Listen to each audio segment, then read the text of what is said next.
In the previous episode, I had made Domino's chocolava cake and so many of you had asked me to make pizza. Okay, maybe I'm kidding. There was just one person who asked me to make pizza. But over the last couple of days, I was spending time to just see what kind of requests you guys had given in all the Better Than the Best episodes before this. And the most requested one was definitely the Domino's pizza. So here we are today.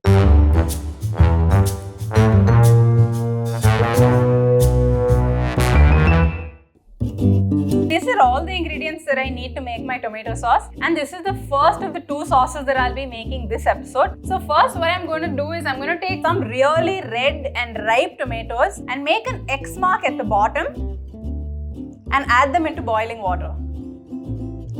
So by making an X mark at the bottom of the tomato, what you're essentially doing is making it very easy to peel after they've boiled in water for a few seconds. This step is called blanching, where you add it to boiling water for about 30 seconds and then immediately transfer it to cold water. It's been a few seconds and as you can see, the skins are already peeling off.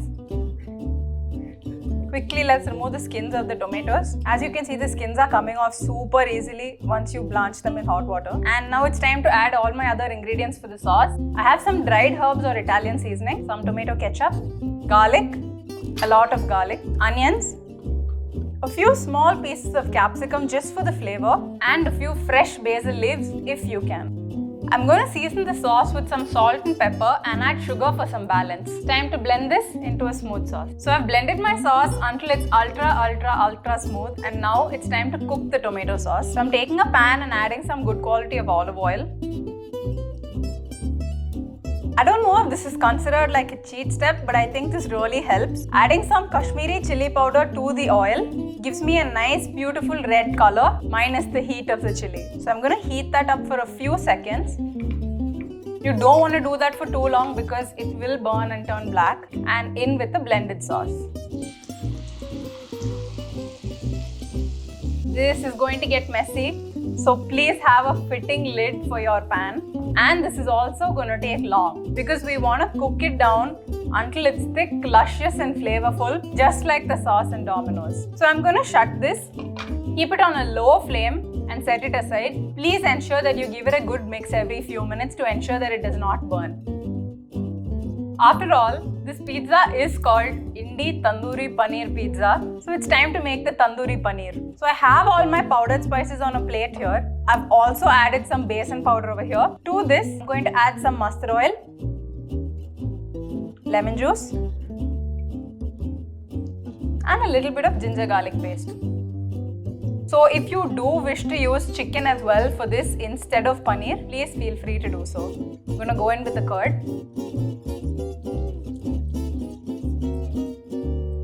Let me add the paneer.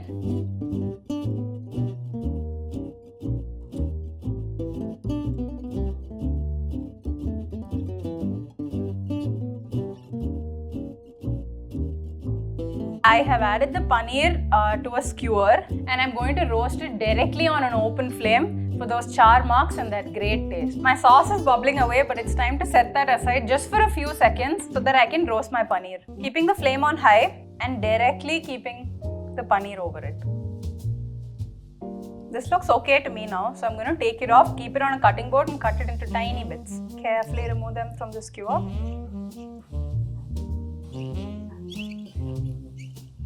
And cut them into tiny cubes.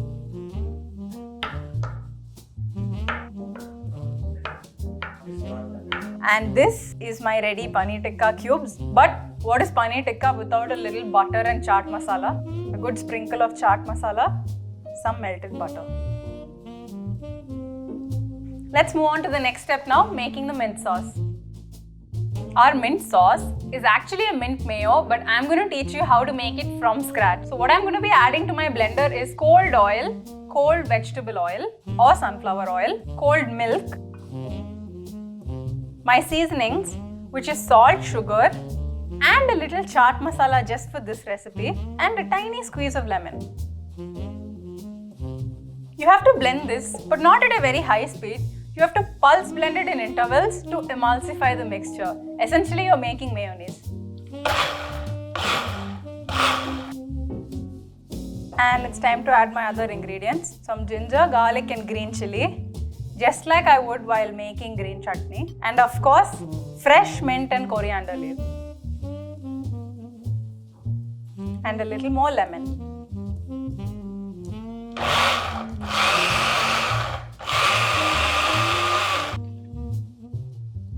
Just have a look at that beautiful green color, and I swear this will taste much better than any store-bought mayo you've ever had. There's only one thing left for me to do. That's to make some yummy garlic butter to apply on the crust. So I've just taken some melted butter. You remember the butter that we had kept earlier? So I'm just going to melt some raw garlic into it. Everything's ready. Paneer. Now my garlic butter is also there. I have the cheese which I forgot to keep earlier. Both my sauces, mint and tomato, some red paprika slices and capsicum. It's time to make the pizza now. But wait, where's the dough? Like I told you guys, I'm like super lazy. Actually, I'm just kidding. I made the dough yesterday because I followed a method called slow fermentation where I allowed the dough to rest in the fridge for 24 hours. So let's see how I made the dough earlier. So making the dough is super easy. All I have to do is first add sugar to the water and dissolve that a little bit. And then I have to add my yeast. So I was going to tell you guys tomorrow during the preparation of how to judge whether your yeast is good or not. But fortunately the incident happened today, so I thought I might as well explain it to you guys. This is yeast that has bloomed well. It is bubbly and frothy. And this has not bloomed well. So throw it out and don't use it. I'm adding some salt, fine semolina or rava. I'm using this as a replacement for cornmeal. Just a pinch of baking powder and some milk powder. Let's give that a good mix. It's time to add my yeast mixture into the dry mix. And then it's time to add my olive oil. And now it's time to knead until the dough is smooth. This process should take about 10 minutes. I'm going to transfer my smooth dough that I've divided into 2 pieces into this oiled container, cover it and place it in the refrigerator. I kept the box in the fridge overnight, and this morning when I came into work, like 2 hours before this essentially, I took it and kept it out so that I can use it exactly now. But yes, it's fermented, it's beautiful, just look at this. Now it's time to make the pizza. But in the meanwhile, please ensure your oven is preheated. I'm dusting my surface with a mixture of Maida and fine semolina or rava. I'm going to take one portion of the dough. And let's stretch it out. I'm going to transfer the stretched out dough to my pan and then ensure that it fits the pan correctly. And then press it about ½ an inch from the circumference of the pizza just to create your crust. Time to layer the pizza. It's very simple. Just go with the flow and add as much topping as you'd like.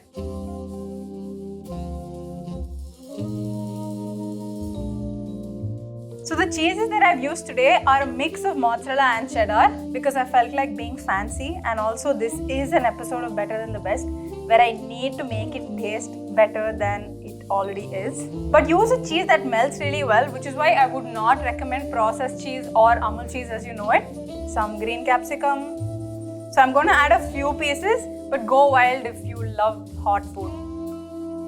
And finally the star, of course, the tandoori paneer. Time for my secret ingredient. Now I'm just going to brush on a little bit of the garlic butter on the crust. We're going to add a lot more once it's out of the oven. Just give a gentle brush along the sides.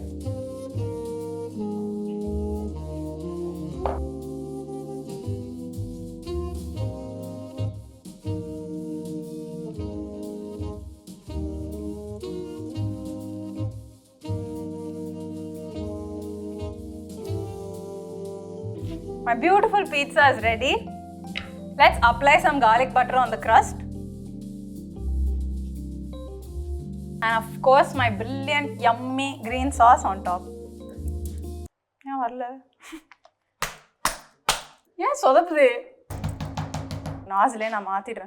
And take 2, my lovely, amazing green sauce. Hopefully it comes, and it's coming. Okay, great. Pizzas are ready, judges are here. So first, let's check out how the Domino's pizza is. But before that, please explain the shirt. It's a tiger with a tiger shirt. Let's check out how the Domino's pizza is. The ingredients are the same, but very evidently it looks like they've forgotten the sauce. But nonetheless, let's get into the tasting and let's see how it compares. Yenka? Yenka?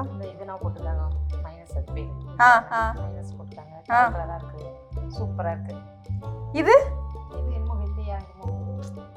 பிடிக்கலையா பாக்க பார்க்க நல்லா இருக்கு. இது பார்க்க அழகா இருக்கு.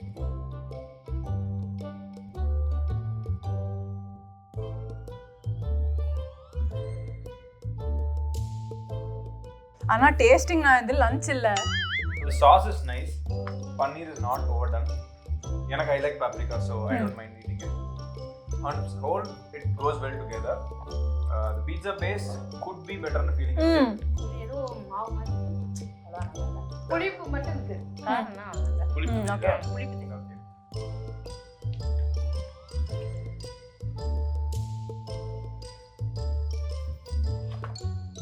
Crust like சும்மா apples to apples comparison மாதிரி crust to crust compare பண்ணும்போது pizza important component is crust. This scores there easily. Number 2, sauce.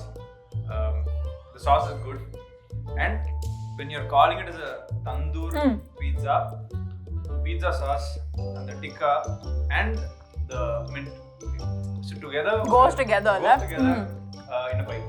For the exact apples to apples comparison, like paneer tikka pizza, so obviously I would even rate it as 10 out of 10. இந்த பீஸா நல்லா இருக்கு. நல்லா வெந்திருக்கு. இது ஏதோ மாவு மாதிரி இருக்கு. லைட்டா புளிக்குது. ஆனா அது சூப்பரா இருக்கு. So do we actually need to conclude this episode and say who the winner is, or